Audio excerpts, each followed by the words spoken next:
Et on se retrouve pour un live métier, le live métier qui est un live métier où on reçoit un consultant en transition digitale et ressources humaines et aussi coach de vie. C'est un peu complexe, on va détailler tout ça avec Pascal du coup qui va nous expliquer son métier en détail. Bonjour Pascal, est-ce que tu nous vois, est-ce que tu nous entends, est-ce que tu vas bien? Yes, bonjour. Bonjour à vous. Ok, Bonjour super. Vincent. Bonjour Pascal. Déjà merci d'être avec nous ce matin. Et puis j'espère que tu vas bien, que tu es motivé pour expliquer ton métier à tous ces jeunes qui sont un peu partout, hein. Il y en a aussi qui sont de Serbie, de Roumanie, qui Ok. sont dans des collèges et dans des lycées français là-bas. Donc on vous salue à tous ceux qui sont loin de nous, mais qui sont avec nous. Voilà, on va commencer le live tout de suite et on va rentrer dans le vif du sujet.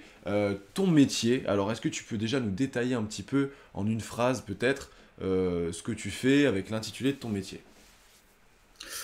Alors moi aujourd'hui, j'accompagne en fait l'individu à mieux vivre son activité professionnelle. Alors ça c'est de manière générique.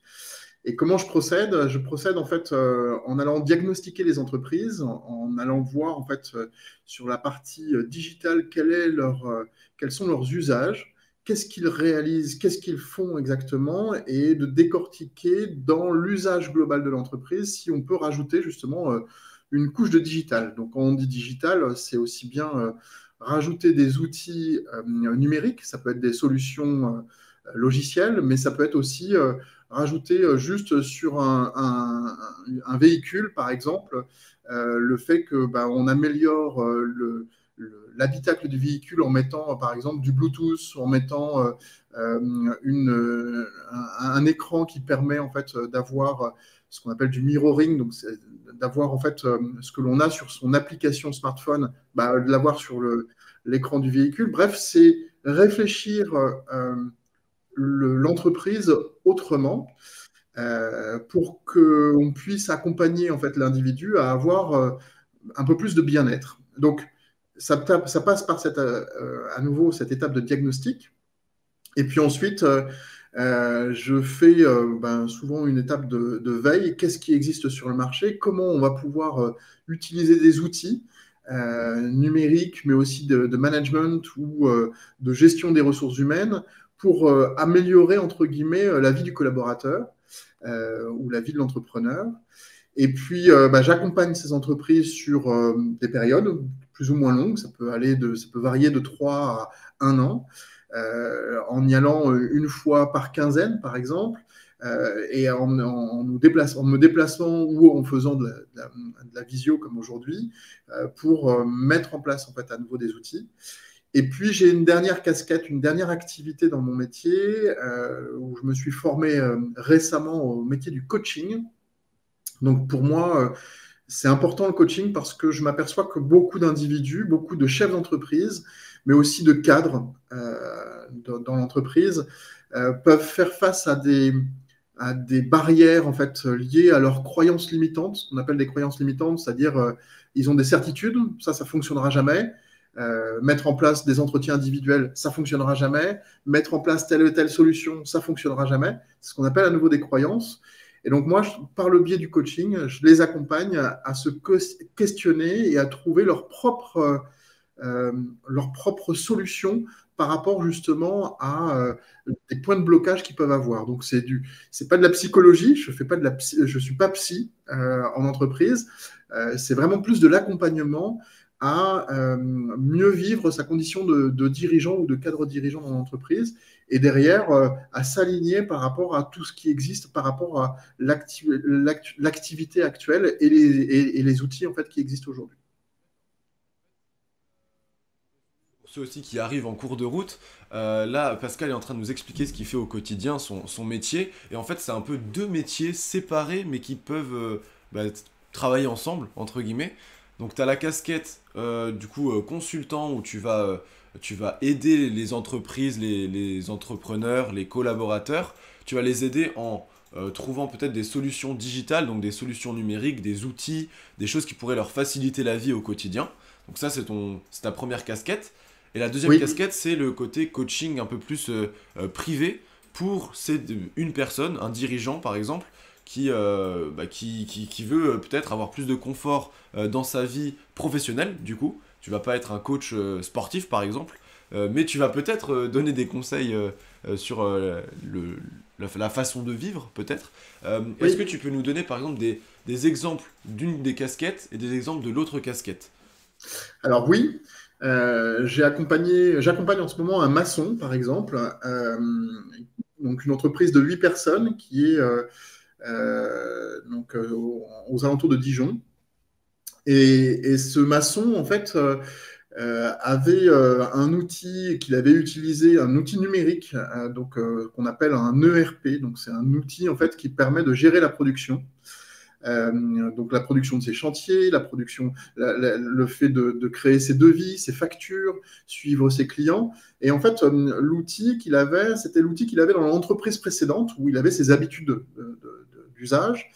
Et en fait, il s'apercevait en fait au fur et à mesure de l'utilisation de cet outil que il perdait beaucoup de temps, qu'il n'utilisait pas tout l'outil parce qu'en fait, il n'avait pas été formé sur tout. Et donc, du coup, comme à nouveau un patron, ça court beaucoup dans beaucoup surtout dans des petites entreprises. Il a la tête dans le guidon sans arrêt, comme on dit. Là, en fait, il prenait jamais le temps en fait de prendre un peu de recul, de se dire est-ce que l'outil que j'avais dans dans l'entreprise que j'avais avant est bien adapté à celle que j'ai aujourd'hui, et surtout est-ce que l'ensemble de mes collaborateurs partagent les informations vis-à-vis du chantier sur lesquels ils sont, et ainsi de suite. Donc j'ai fait toute cette étape de diagnostic, de veille en allant chercher en fait d'autres solutions qui existaient sur le marché pour challenger un peu la solution qu'il avait en interne.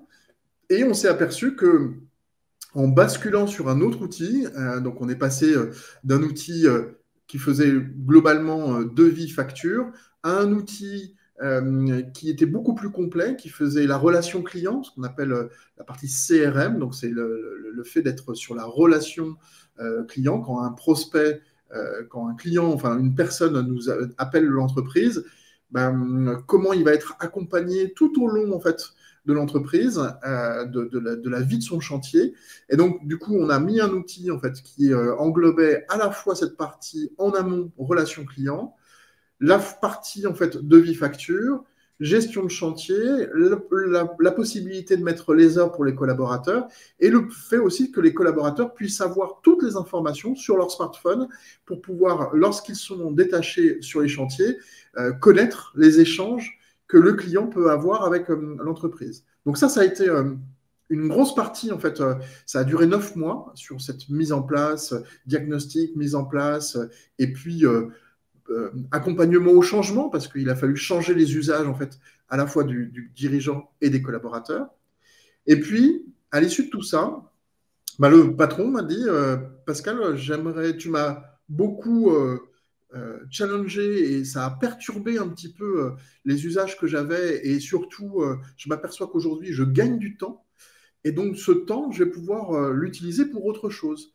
Mais j'aimerais pas forcément l'utiliser que pour l'entreprise. J'aimerais aussi l'utiliser pour ma vie personnelle. Donc j'aimerais requalifier ou tout au moins remettre de l'équilibre dans ma vie pro, vie perso.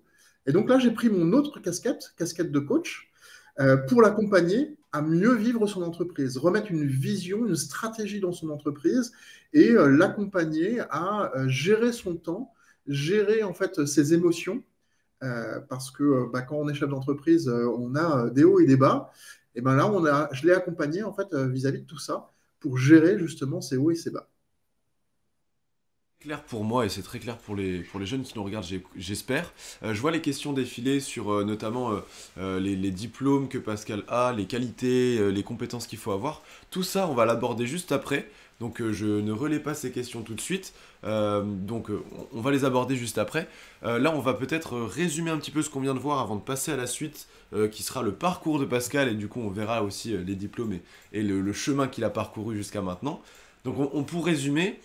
Pascal, alors tu me dis si je me trompe, Pascal va essayer de trouver des solutions dans le digital, dans le numérique, donc des outils par exemple, pour aider des entreprises à avoir plus de confort et à être plus efficaces par exemple.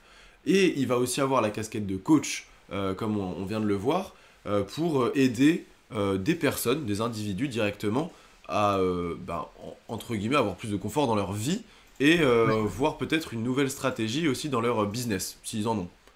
Est-ce que Oui, c'est clair? Est-ce que oui, c'est ça ou est-ce que je me trompe? oui. En fait, c'est vraiment un complément.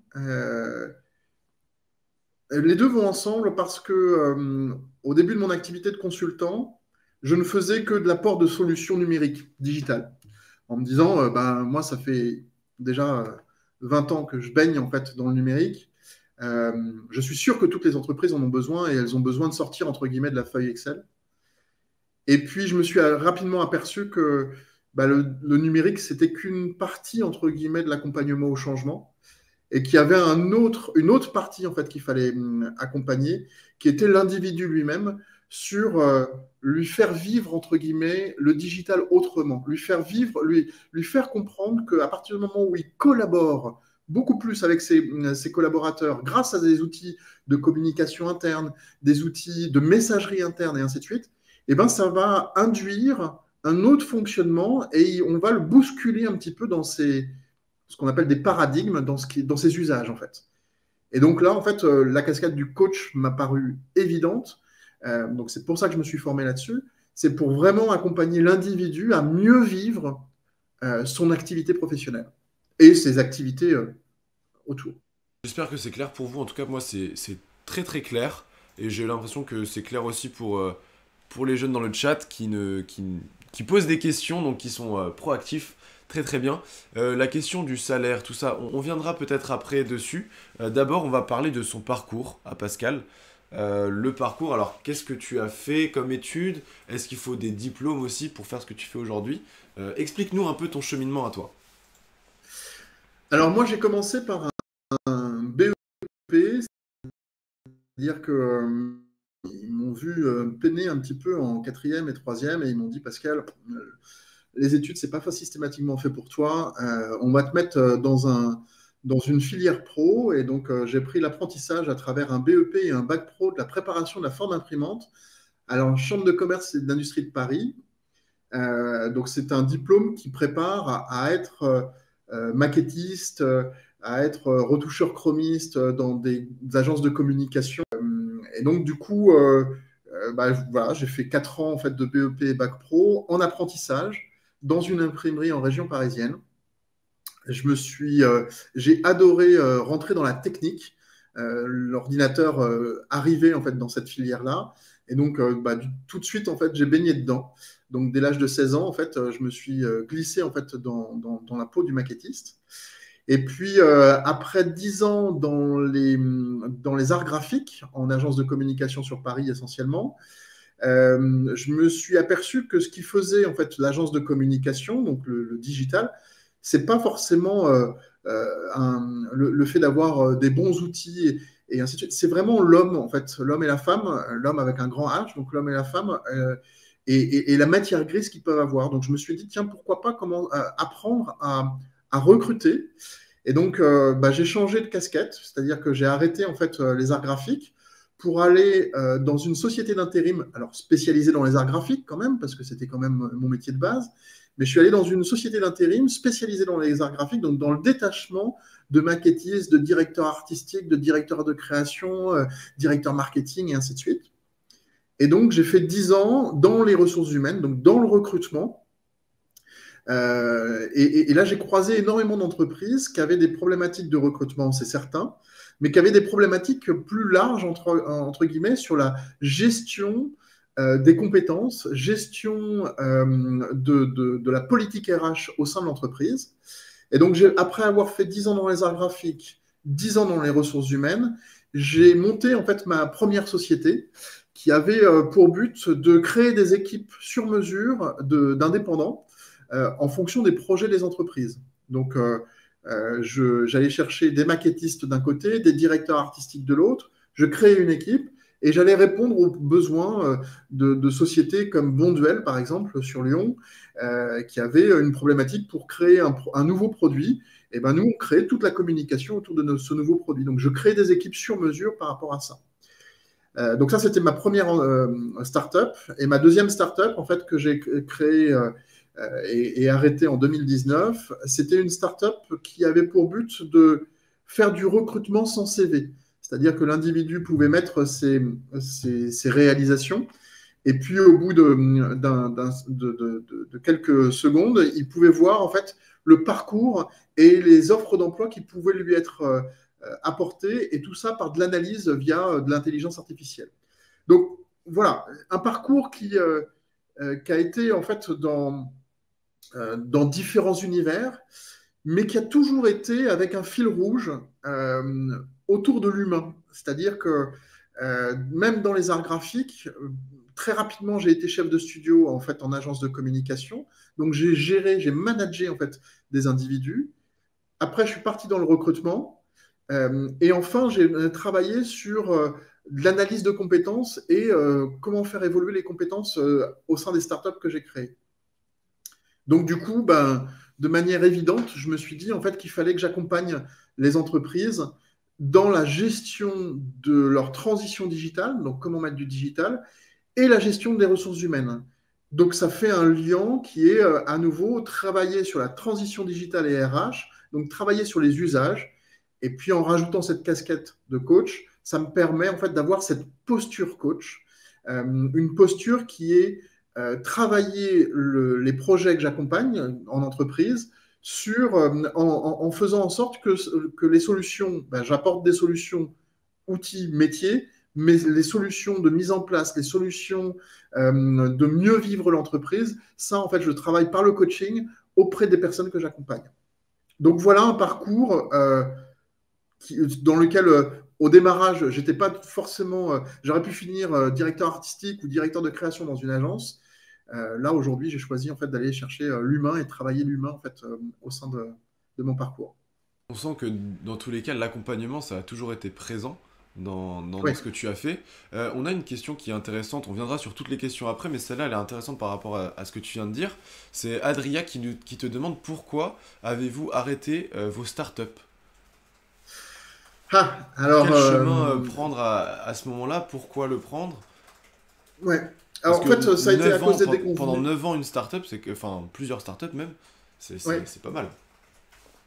En fait, c'est deux déconvenus. La première, en fait, c'est un client qui me paye pas et un financeur qui ne vient plus en fait dans l'activité que j'ai montée. Derrière, je suis rattrapé par l'URSSAF et donc du coup, bah, j'ai dû clore en fait ma première société comme ça. Et la deuxième, Pas peut-être expliquer ce que c'est? alors l'URSSAF en fait, c'est un organisme d'État hein, qui sert à beaucoup de choses, c'est-à-dire que ça sert notamment à payer le chômage, à payer, enfin voilà, mais qui, lorsque l'on a des salariés, eh ben, on est obligé de payer ce qu'on appelle des cotisations URSSAF, donc ça fait partie des charges de l'entreprise. Et ça, en fait, tous les mois, il faut verser en fait son URSSAF. Donc, que l'on soit auto-entrepreneur, que l'on soit dans n'importe quelle entreprise, à partir du moment où il y a une notion de salaire, il y a forcément en fait l'URSSAF qui vient derrière pour prendre des cotisations et qui permettent En fait, ces cotisations, c'est pour le commun, entre guillemets, des personnes en France qui ont besoin à nouveau du RSA, qui ont besoin en fait de toute cette partie-là. Donc, c'est important de le payer.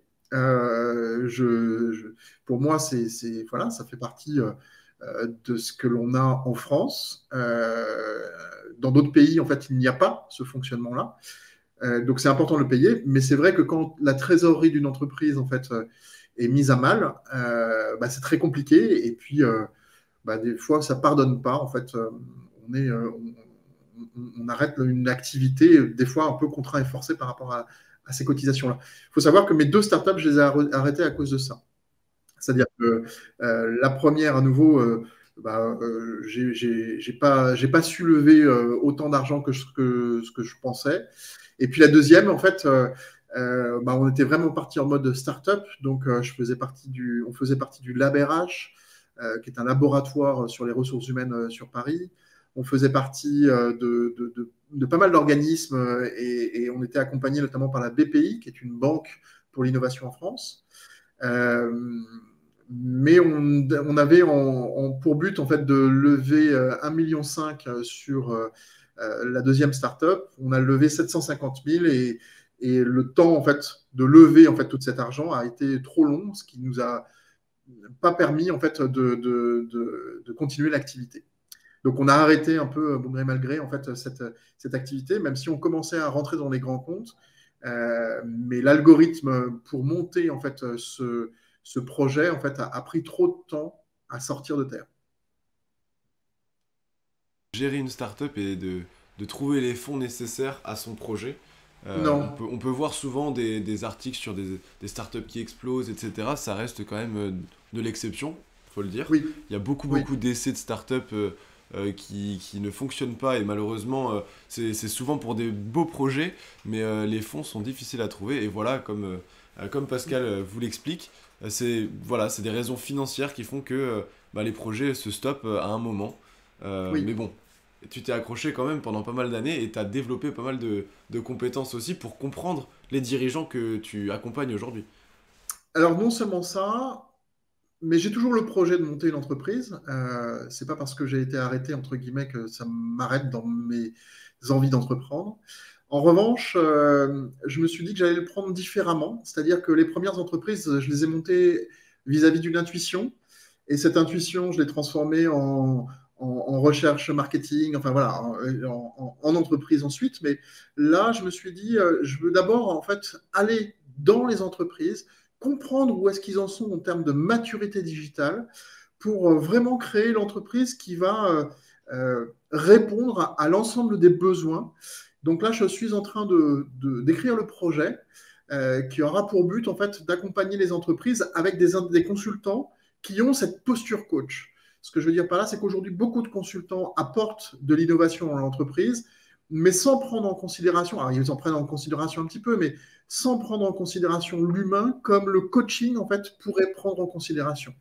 Donc, ajouter en fait dans ces accompagnements une part sur l'émotion, c'est-à-dire que quelqu'un qui veut pas aller sur une solution digitale, c'est peut-être que émotionnellement parlant, on est en train de lui faire comprendre que il n'est pas à la page, il est pas, il est loin de son métier et ainsi de suite. Alors que pour un professionnel, ça peut être hyper frustrant, déstabilisant, ça peut avoir un écho en lui sur ses émotions qui lui fait pas rentrer en fait sur le logiciel alors que c'est la solution qu'il lui faut, mais il a juste pas envie d'y aller parce que en fait ça le mettrait à mal en fait vis-à-vis de sa posture de dirigeant.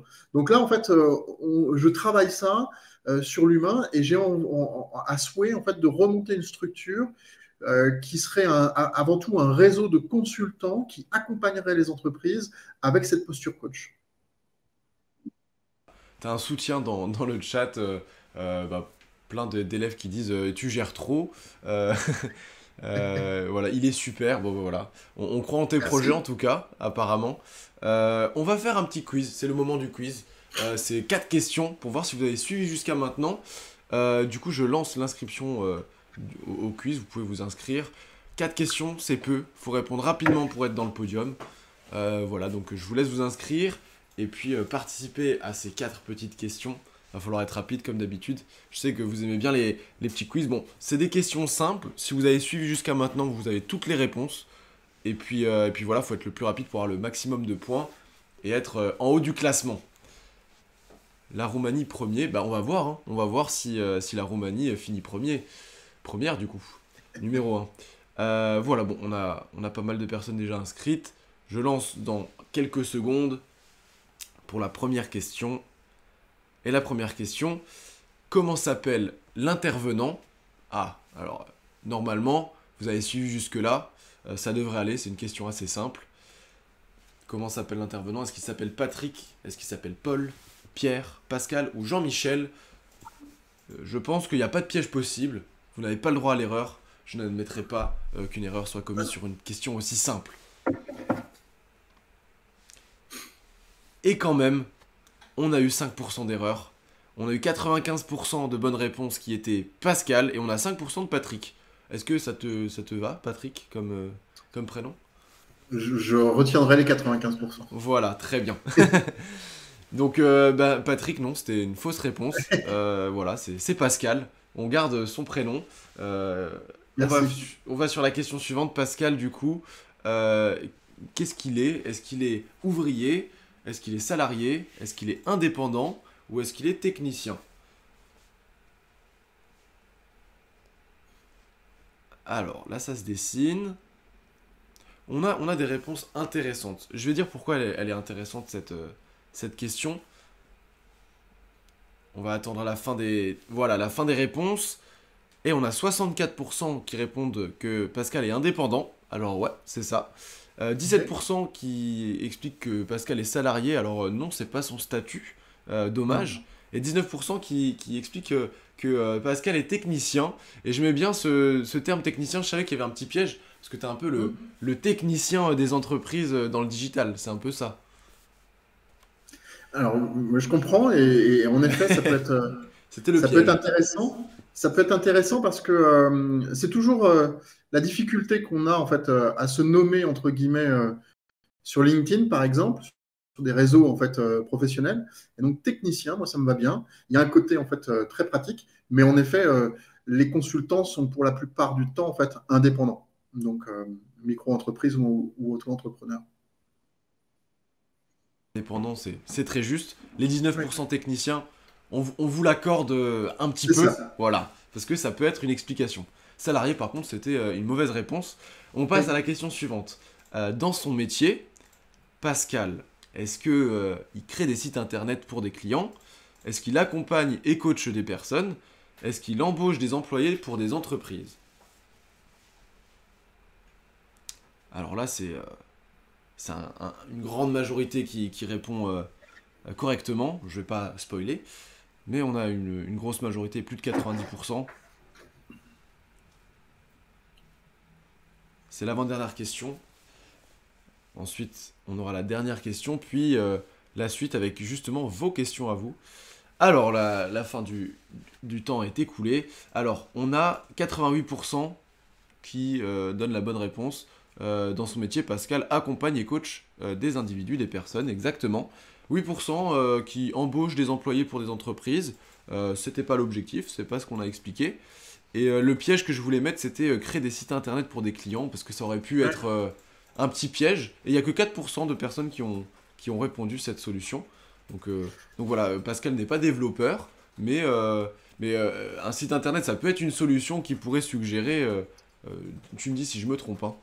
Alors, en fait, je fais un peu des trois. Ce que je veux dire par là, c'est que quand je suis en fait sur la partie accompagnement des entreprises, il m'arrive aussi de travailler avec elles pour qu'elles recrutent mieux.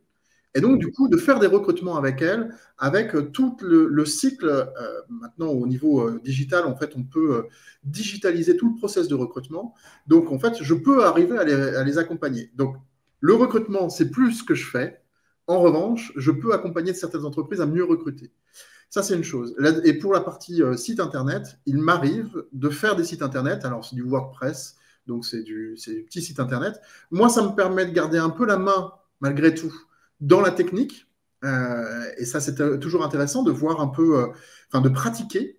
Mais la majeure partie de mon activité n'est pas là-dedans. En effet, elle est sur l'accompagnement et le coaching. Ces explications, comme quoi on peut faire plein de choses dans un seul métier. Oui. Et puis Pascal nous l'explique si bien. On va à la dernière question et après je vois qu'il y a pas mal de questions dans le chat. On viendra à toutes vos questions. La dernière question, par le passé, est-ce que Pascal a fondé des startups? Alors là, c'est question simple, oui ou non. On n'a pas le droit à être mitigé. C'est soit oui, soit non. Est-ce qu'il a fondé des startups par le passé? Là, normalement, si vous avez suivi jusqu'à maintenant, il n'y a pas d'erreur possible. Alors, quels sont les résultats? On a 84% de réponses pour oui, Pascal a fondé des startups, et non à 16%. Et pourtant, on l'a expliqué, Pascal a fondé des startups, deux, plus exactement. Et, euh, et donc, il fallait répondre oui, évidemment, c'était la bonne réponse. Je vous laisse avec le petit classement final. Je sais que vous aimez bien ce petit classement, savoir combien vous êtes arrivé. Donc on a Mohamed, bravo, premier du collège Guy Flavien. Bravo, bravo. Asia, Bravo. deuxième. Tony, deuxième. Troisième, pardon. Voilà, après vous avez tous vos classements. Vous pouvez même noter pardon, dans le chat votre petit classement. Et vous pouvez noter dans le chat aussi les questions que vous avez déjà posées parce que c'est le moment des questions. On revient sur notre petite présentation du métier de Pascal. Et je vais commencer du coup avec des questions que j'avais notées avec mon petit stylo. Une question du Collège Lumière. Est-ce que votre métier vous permet de voyager? Et je vois qu'il y a beaucoup de petits messages. Pascal, venez en Serbie. Donc si jamais tu veux aller en Serbie, Génial. tu es bien accueilli. Voilà, donc est-ce que ton métier te permet de voyager? Alors oui, pour le coup, je voyage essentiellement dans la région dans laquelle je suis. Mais c'est un métier qui... Le réseau que je souhaite monter, je souhaite qu'il soit le plus large et le plus grand possible pour que demain, je puisse voyager et aller, entre guillemets, montrer en fait ce que je fais, comment je le fais un peu partout. Euh, pour donner juste une idée du voyage, en 5 ans, ma voiture, j'ai mis 300 000 km en 5 ans. Donc, oui, je voyage un petit peu. Maintenant, c'est essentiellement dans la région dans laquelle je suis. Et j'avoue aussi que ça fait partie de mes critères d'accompagnement, notamment des entreprises, c'est de se dire comment, en termes d'impact carbone, comment demain, entre guillemets, on va pouvoir mieux maîtriser ça et est-ce que le digital le permet? Donc, parce que les entreprises, bah, tous les coûts, en fait, notamment liés au gasoil, c'est quelque chose les frais kilométriques, c'est quelque chose d'énorme. Et donc, du coup, comment mieux accompagner? Mais sinon, mon métier, en effet, peut se faire bah, n'importe où il y a des entreprises. Donc, je peux être amené à voyager et j'adore les voyages.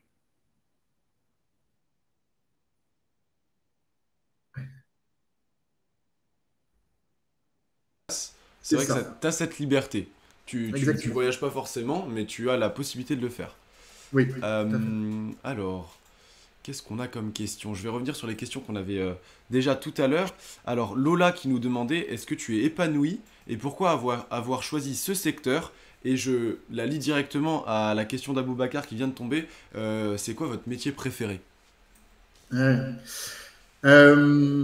Alors non seulement je suis épanoui, parce que s'il y a bien quelque chose que j'aime, c'est les relations humaines. C'est-à-dire que je me souviendrai toujours d'un directeur de ressources humaines que je rencontre un jour et qui me dit, moi je suis DRH et je ne suis pas DRH. Et il me dit, je suis DRH parce que je suis directeur des relations humaines, mais je ne suis pas directeur des ressources humaines. Je ne suis pas là pour dire que l'homme est une ressource, mais je suis plus là pour animer les relations. Et moi, aujourd'hui, c'est ce qui me fait kiffer. C'est ce que j'adore, entre guillemets, dans mon métier.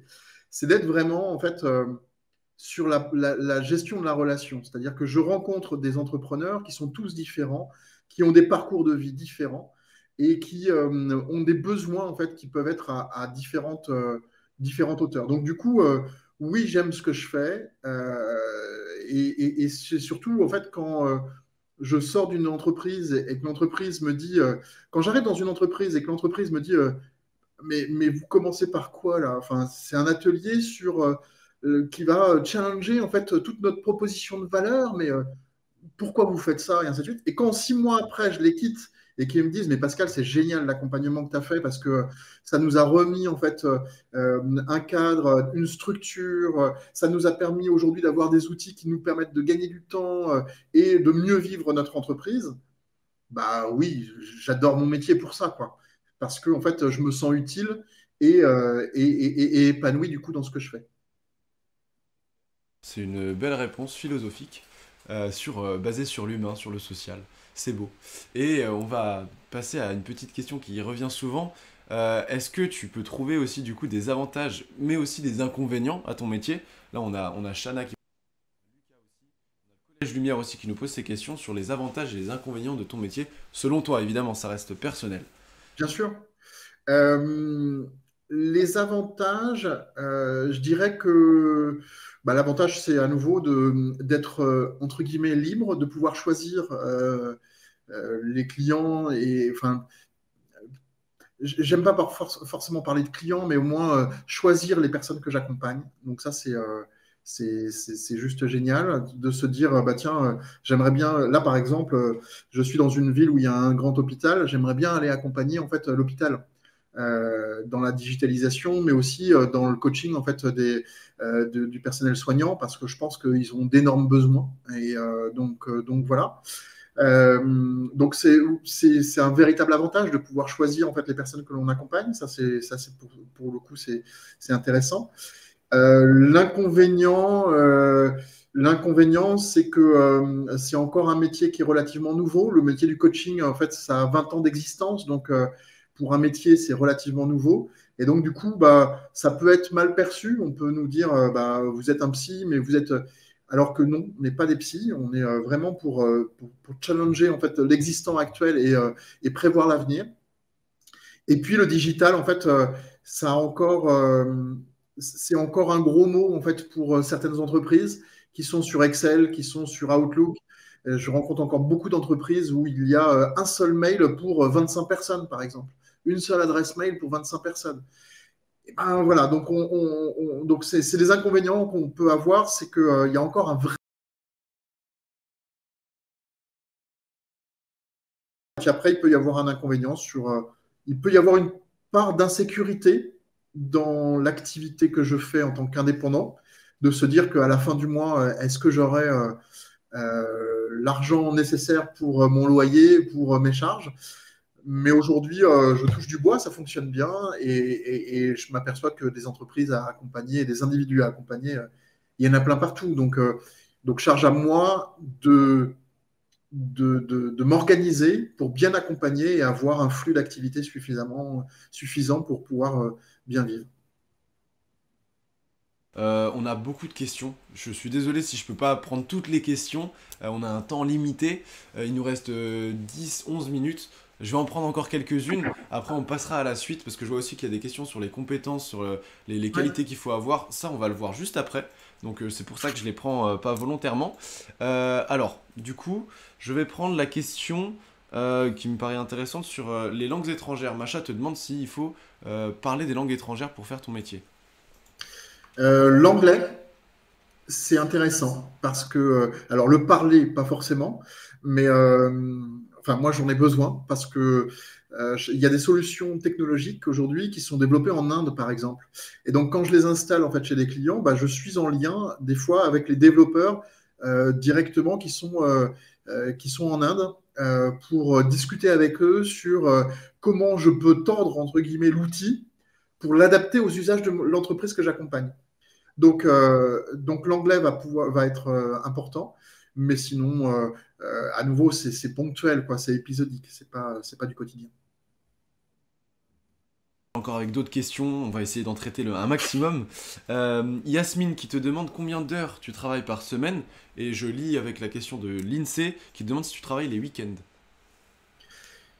Alors, ça, c'est une grande question, et pour faire court, je travaille quand je veux. Et donc, du coup, ça veut dire quoi? Ça veut dire que bah, j'ai des semaines où c'est un peu plus calme, et ben, je me dis, bah, tiens, je me mets une série et j'essaye de me faire la série dans la semaine. Sur Netflix, par exemple. Euh, et par contre, il y a des semaines où j'ai envie de bosser, j'ai un client qui a une vraie problématique, et ben il peut m'arriver de bosser avec un forfait jour, soir et week-end, quoi. Donc je travaille un peu à la carte, et dans l'accompagnement que je fais, je dis toujours que ce qui est important, c'est notre équilibre. Moi, j'ai trois filles que j'aime et que j'accompagne dans leur vie au quotidien. Donc ça, c'est le plus important pour moi, c'est mes trois filles. Et après, enfin, je base tout autour de ça en me disant, bah, quand je suis disponible, je travaille ou je prends du temps pour moi. Donc oui, ça m'arrive de travailler les week-ends. Oui, ça m'arrive d'avoir des grandes amplitudes horaires. Et oui, ça m'arrive aussi d'avoir des journées à moi en plein milieu de semaine où je ne fais que ce que j'ai envie pour moi. C'est l'avantage et l'inconvénient du coup que tu disais tout à l'heure, c'est C'est ça. ben, la liberté, donc je peux travailler quand je veux. Du coup, bah, faut pas ne pas travailler non plus, et faut pas trop travailler non plus, parce qu'il faut bien Exactement. respirer quand même. C'est Très un bien. équilibre. Une dernière petite question, et puis après on passe aux compétences, parce que je vois qu'il y a pas mal de questions là-dessus. J'en prends deux. On a d'abord Yasmine qui nous demande est-ce que dans 5 ou 10 ans tu feras le même métier? Et on a Kenza qui fait un compliment en même temps, qui demande si t'as eu un modèle pour développer des startups, et parce que son modèle c'est toi. Voilà, petite C'est gentil. dédicace. Euh, oui, j'ai des. Alors, mon métier, en fait, il se développe avec l'humain. Donc, donc, dans 15 ans, forcément, en fait, je ferai autre chose parce que l'humain, en fait, aura fait autre chose. Aujourd'hui, on parle des appareils connectés, on parle de. Donc, moi, et je ne fais de ma vie qu'une veille perpétuelle, en fait, de ce qu'il y a aujourd'hui sur le marché. Euh, J'achète un aspirateur, bah, je vais faire en sorte que cet aspirateur il soit connecté parce que j'ai envie qu'il soit connecté. J'ai envie d'être à la page et j'ai envie de voir comment ça évolue pour que demain je puisse conseiller aussi sur des usages que je vais pouvoir avoir propres. Donc ça, c'est mon métier va évoluer et moi j'évoluerai avec. Et surtout, j'ai pas envie de l'arrêter, c'est-à-dire que c'est pas parce que j'aurai 70 ans que j'aurai envie ou le souhait d'arrêter. Je verrai. Et pour la deuxième question, je lis beaucoup et je commence à ouvrir en fait toutes mes lectures vers les entreprises libérées, vers d'autres modes de fonctionnement. Donc oui, j'ai eu des modèles. Maintenant, mon, je dirais, est-ce qu'ils sont adaptés à moi? Et je fais toujours en fonction de moi et de mon environnement à moi. C'est un peu le propre du coaching, hein, c'est de raisonner par rapport à son environnement. Donc oui, je vais m'inspirer, à un moment donné, je vais m'inspirer d'un Xavier Niel, je vais m'inspirer d'un Frédéric Laloux, enfin voilà, de différentes personnes. Mais après, en fait, je vais aussi prendre en fonction de moi qui je suis et comment je vais pouvoir m'adapter. Merci pour ces réponses. On va enchaîner tout de suite avec les compétences. Ces trois compétences que tu as retenues, que tu estimes essentielles pour faire ton métier aujourd'hui. Donc je te Oui. laisse les présenter et les expliquer. Quand on a préparé ce document, en fait, il y avait une slide qui était déjà un peu préparée par rapport au 100%, 95, 90, et on a choisi ensemble, Vincent, pour les laisser dans cet ordre-là. Et je pense que pour moi, c'est important de se dire qu'il va falloir et il faut qu'on cultive cette capacité d'être adaptable. Aujourd'hui, on est dans un monde qui bouge.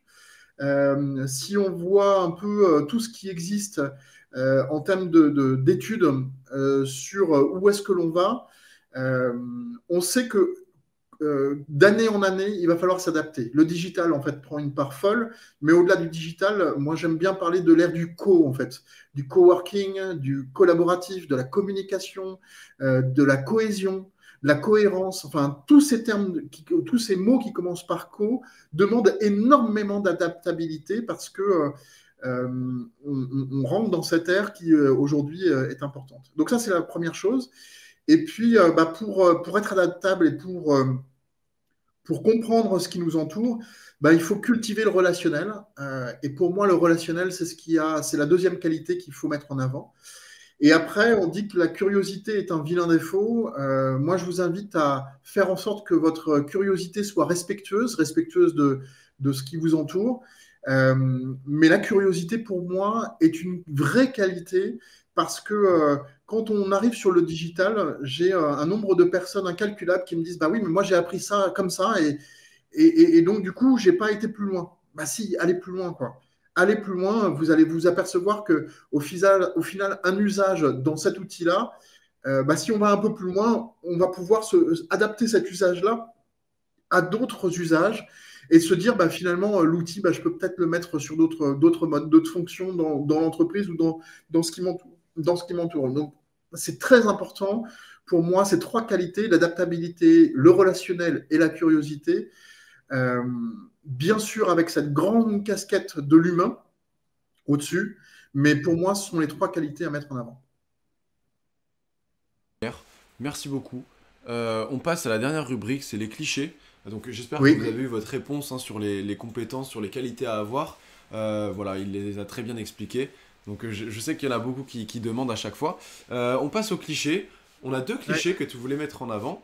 Et puis on les a jamais eus. Je t'avoue qu'on les a jamais eus dans des lives. Donc c'est très intéressant. Explique-nous. Alors moi j'aime bien en fait parler de clichés, notamment autour du scoutisme. J'ai fait 21 ans de scoutisme, alors les scouts de France. Donc j'ai commencé à 8 ans, j'ai fini à 29 ans.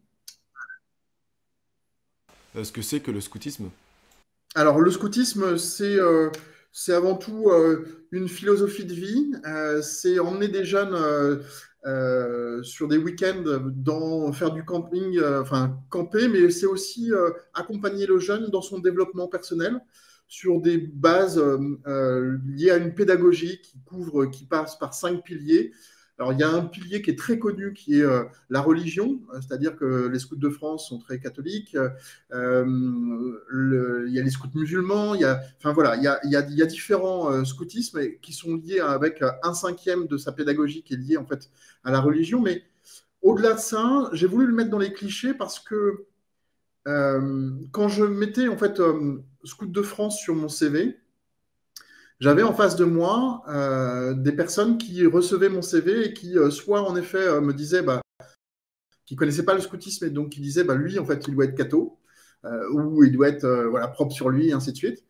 Et d'autres qui connaissaient le scoutisme et qui disaient ah alors lui il doit être dans le montage de projet, il doit être adaptable, il doit être social, il doit avoir une certaine forme de résilience et de résistance au projet, enfin voilà, au conflit. Parce que, et donc, du coup, en fait, je le mets souvent dans les clichés en disant, en fonction de qui on est et de ce que l'on fait, ça laisse une trace forcément en nous. Donc moi, à nouveau, 21 ans de scoutisme, ça a laissé beaucoup de traces sur mon fonctionnement, en mode projet, en mode social, enfin voilà. Et en fonction de l'individu qu'on a en face de nous, ben, on n'a pas forcément une compréhension de qui on est et de ce que l'on a mis derrière ce mot du scoutisme.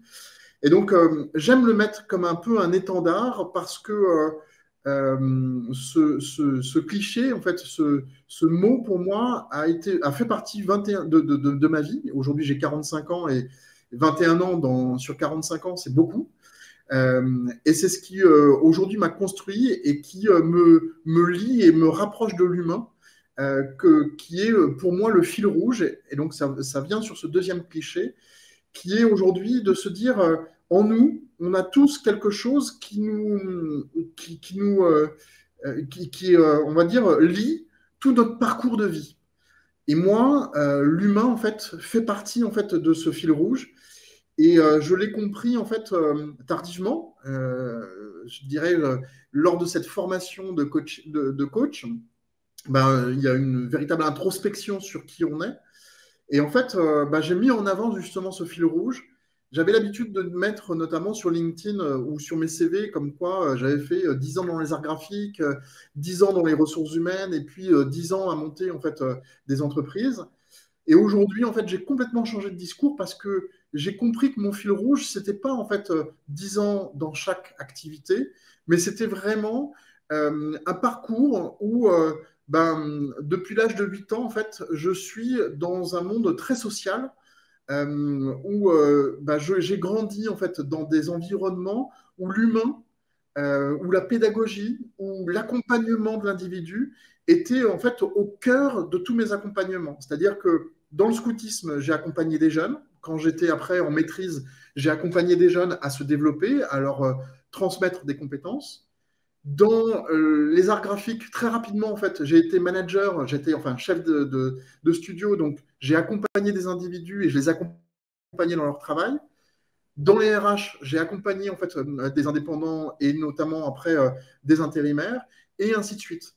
Et donc, quand je dis faire confiance à son fil rouge, c'est-à-dire que ce qui est important, c'est de pouvoir rapidement s'apercevoir de qui on est, de qu'est-ce que l'on aime faire, pour pouvoir demain en fait euh, tourner autour de ça pour faire en sorte que notre métier soit un plaisir tous les jours. Et moi, c'est en ça où je m'amuse aujourd'hui au quotidien lorsque j'accompagne des individus à mieux comprendre le digital et ainsi de suite. Bah, j'accompagne avant tout l'individu. Et donc ça, c'est le fil rouge en fait de ce que j'aime faire et de ce que j'ai aimé faire. Et j'aime le dire en tant que cliché, c'est-à-dire que voilà, le scoutisme, ça en fait partie, et l'accompagnement sur son fil rouge, ça en fait partie. C'est un joli message et justement on arrive à la fin de ce live malheureusement. Je, J'ai envie de gratter quelques minutes encore parce que sur la synthèse du coup parce que je vois qu'il y a encore des questions intéressantes. Quelques-unes. Faites-vous plaisir si vous avez encore quelques questions. Déjà Nicolas, c'est un compliment, c'est pas une question, c'est meilleur live jusqu'à maintenant. Donc bah, bravo Pascal, tu détiens donc le trophée du Merci. meilleur live jusqu'à maintenant. Selon Nicolas évidemment, ça reste personnel. Ouais. Mais effectivement c'était très clair, très très sympathique. On a Valencia qui te demande est-ce que vous pensez que lire, parce que tu as dit que tu lisais beaucoup, est-ce que vous pensez que lire augmente nos chances de succès? Alors oui, pour deux aspects. Le premier, en fait, c'est que ça me permet de faire moins de fautes d'orthographe. C'est un truc tout bête. J'en faisais beaucoup il y a quelques temps et j'en fais de moins en moins, donc je suis content de moi. Donc ça c'est la petite anecdote. Mais la deuxième chose, c'est que ça m'ouvre une culture qui est intéressante. Et il y a une chose aussi, c'est qu'il ne faut pas hésiter à oser lire des livres où on peut se dire ça ne me correspond pas, mais c'est pas grave. Ça vous donne en fait des points de vue, ça vous donne des visions différentes. Et oui, la lecture pour moi m'apporte beaucoup dans ce sens-là. J'aimerais avoir plus de temps encore pour lire, mais voilà. Et, euh, et du coup, après, c'est charge à chacun en fait de se dire est-ce que je passe du temps à regarder ma série ou est-ce que je passe du temps à lire. Voilà, c'est un équilibre qu'il faut avoir. Il faut avoir un peu de tout. Mais en effet, j'aime bien en fait passer du temps dans ces lectures-là. Donc tu conseillerais de lire, Oui, rien que pour les fautes d'orthographe déjà, faut éviter de faire des fautes d'orthographe. C'est ouais. vrai que ça fait tout de suite plus sérieux, plus professionnel. On a encore des questions. On a Macha qui nous demande, et les femmes dans ce métier, donc est-ce que tu connais, vu que tu es indépendant, tu travailles du coup seul, mais est-ce que les femmes peuvent faire ton métier? Et je vois même pas pourquoi on pose la question, mais la réponse est évidente, je te laisse la donner. Bah, en fait, moi j'aime beaucoup parler de l'humain au sens large, et donc pour moi il n'y a pas de distinction homme ou femme, et je dirais même que chacun a sa sensibilité, et la recherche de l'émotion est importante donc dans mon métier, donc savoir comment vivre le changement, comment l'individu vit le changement, c'est important. Et dans ma volonté de créer un réseau, c'est justement aussi pour ça, pour travailler avec l'intelligence collective, hommes, femmes, personnes un peu plus seniors, juniors. Enfin, mon souhait, c'est justement de pouvoir travailler tous ensemble. Donc oui, les femmes, bien évidemment, sont complètement. Et j'ai envie de dire, faut arrêter ce cliché homme-femme, en fait. C'est hyper important de parler d'humain et de culture.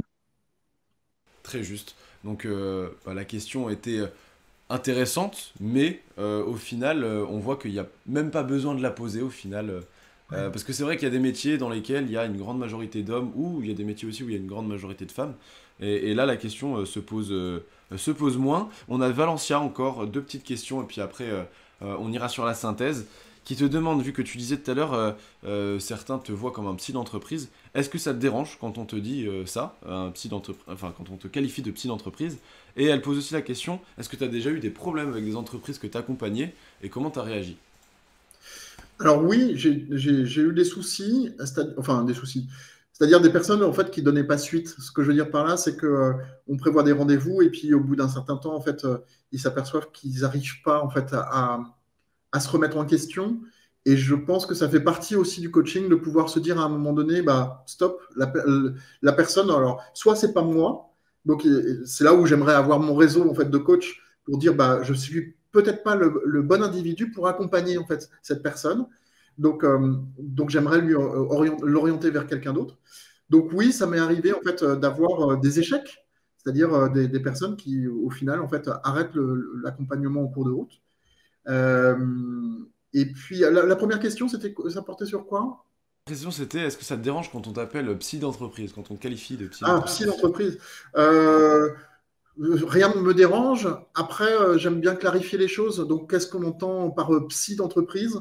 Et je ne veux pas être amalgamé à un thérapeute. Je ne suis pas un thérapeute, même si je sais qu'on fait beaucoup de bien.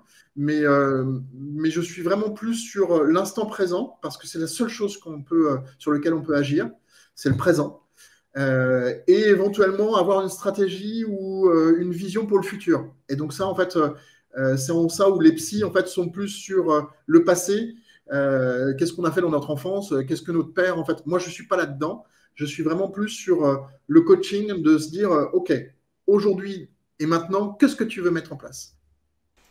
Mais Très bon, bien. après, voilà, c'est une question de terminologie, c'est que du wording. Je vais finir avec deux petits messages qu'il y a dans le chat. Enfin, un du coup qui est passé. Si Vincent et Pascal travaillaient à la vie scolaire, je serais heureux. Bah, nous aussi, on serait heureux de travailler avec, à la vie scolaire pour être avec vous. C'était Arsène qui nous disait ça. Et là, il y a des milliers, j'exagère un petit peu, mais des dizaines et des dizaines de messages dans le chat. On me force, on me dit complimente Pascal sur sa belle moustache. Et il y a même Nicolas, modérateur sur ce chat, qui me demande de le dire. Je dis, Ah, voilà, s'il vous plaît, la moustache, il faut parler de la moustache. Et ben voilà, t'as fait fureur c'est avec. important. Très bien. Euh, hop. Merci beaucoup pour vos participations. Merci beaucoup dans le chat, ça fait vraiment plaisir. Voilà, très beaux cactus, Pascal. Il y a des cactus derrière toi, Pascal. Il y a des cactus, ouais, derrière moi. Ouais. Bah, bien vu, parce que même moi, je les avais pas vus. Bah, merci à vous, il y a des merci partout. Bon, Pascal ne fait merci à vous. très bien, ne fait pas son âge. Ah bon, d'accord, très bien. C'est un compliment sûrement. Merci, merci, merci à vous. Bah merci à tous. Voilà, victoire, ils sont contents. Voilà, j'ai fait le compliment qu'il fallait. Merci beaucoup Pascal. J'espère que ça t'a plu, cette petite expérience. Nous, on enchaîne tout de Oui. suite avec la synthèse. On va revoir tout ça ensemble. Voilà, est-ce que tu as un dernier mot à dire avant de nous quitter, avant de nous laisser? Juste, à nouveau, faites-vous confiance. Vous avez tout en vous et surtout, soyez curieux, responsable de vos actes et après, bah, voilà, vivez et éclatez-vous, quoi. C'est très joli. Merci beaucoup pour ce message d'espoir et d'avenir. Merci beaucoup Pascal. On te dit à la prochaine. C'était vraiment très très intéressant. Tout le monde enfin, Avec tu vois pas plaisir. les messages, mais tout le monde te remercie dans le chat. C'est un florilège Bon. d'applaudissements. Voilà, on te souhaite aussi une bonne journée. Voilà, bah très bien. Bonne Merci. journée Pascal et à bientôt. Merci beaucoup.